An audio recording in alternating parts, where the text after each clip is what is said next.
திமுக தலைமையிலான மதசார்பற்ற முற்போக்கு கூட்டணியில் இடம்பெற்றுள்ள ஒவ்வொரு கட்சியாக அழைத்து தொகுதி பங்கீடு குறித்து பேச்சுவார்த்தையை நடத்தி வருகின்றனர்.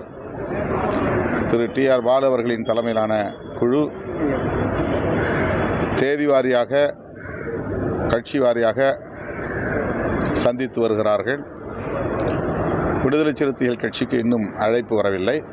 அழைக்கும் போது நேரிலே நாங்கள் சந்தித்து எங்களுக்கான தொகுதிகள் குறித்து நாங்கள் பேச்சுவார்த்தை நடத்தி உரிய தொகுதிகளை கேட்டு பெறுவோம். விஜய் அவர்கள் என்ன சொல்லியிருக்காங்கன்னா, அதாவது டிவிகேவுக்கும் திமுகவுக்கும் தான் போட்டி, நடுவில் யாருமே கிடையாது. இது வரைக்கும் அதிமுக அவர் அதிக அளவில் விமர்சனமே செய்யல. நேற்று பேசுனதுல கூட இல்லை, அதிமுகவுக்கு எதிரான ஸ்டேட்மெண்ட் தானே அது.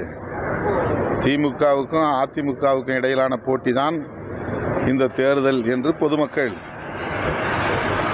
பேசுகிறார்கள், விவாதிக்கிறார்கள்.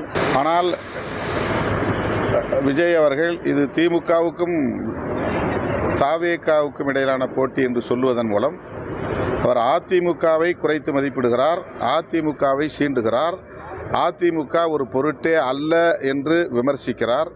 எனவே அவருடைய விமர்சனம் அதிமுகவுக்கு எதிரான விமர்சனமாகத்தான் இருக்கிறது.